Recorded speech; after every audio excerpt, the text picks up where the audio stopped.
Hello everybody and welcome to today's video on how to read a chest radiograph in less than a minute using the same outline which we have used in our previous video with all of the following 7 steps.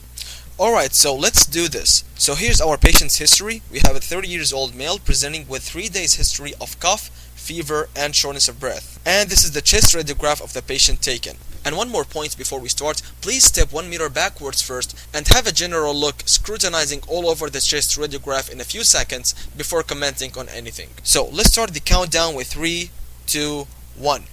First thing is, I don't see any patient details, so I would like first to verify that this is the correct patient we're talking about, with verifying also the hospital number and the date and time taken. This chest radiograph is taken in the PA projection and it is not rotated. Also, there is adequate inspiration as the 7th anterior rib is intersecting the diaphragms in the midclavicular line, and it is adequately penetrated as we can see the vertebral column behind the heart. So this is a technically adequate chest radiograph. Now, looking for the obvious abnormalities, we can very clearly see that there is a right-sided middle zone, lobar or segmental, ill-defined, homogeneous, almost 4 by 5 centimeters opaque lesion, and there is indistinct right heart border which is known as silhouette sign, indicating a right middle lobe involvement. And we can also see air bronchograms. And now moving to the systematic review, we can see that the airway is central and the rest of the lung fields are not involved, except for this little bit of blunting of the right costophrenic angle. However, the left lung is not involved.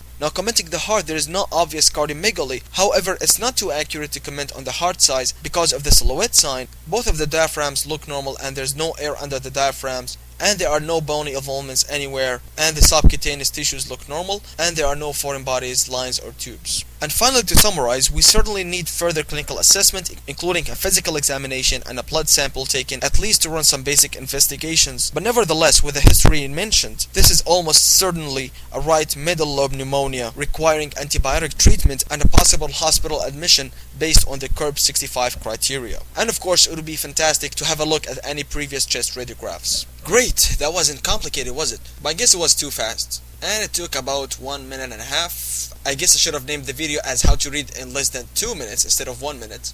But the important thing is that you get the point on how to read a chest radiograph in a nutshell, which is hopefully going to be beneficial, especially for medical students. Thank you very much for watching, and I hope to see you on the next video on how to read an abdominal radiograph easily. Take care.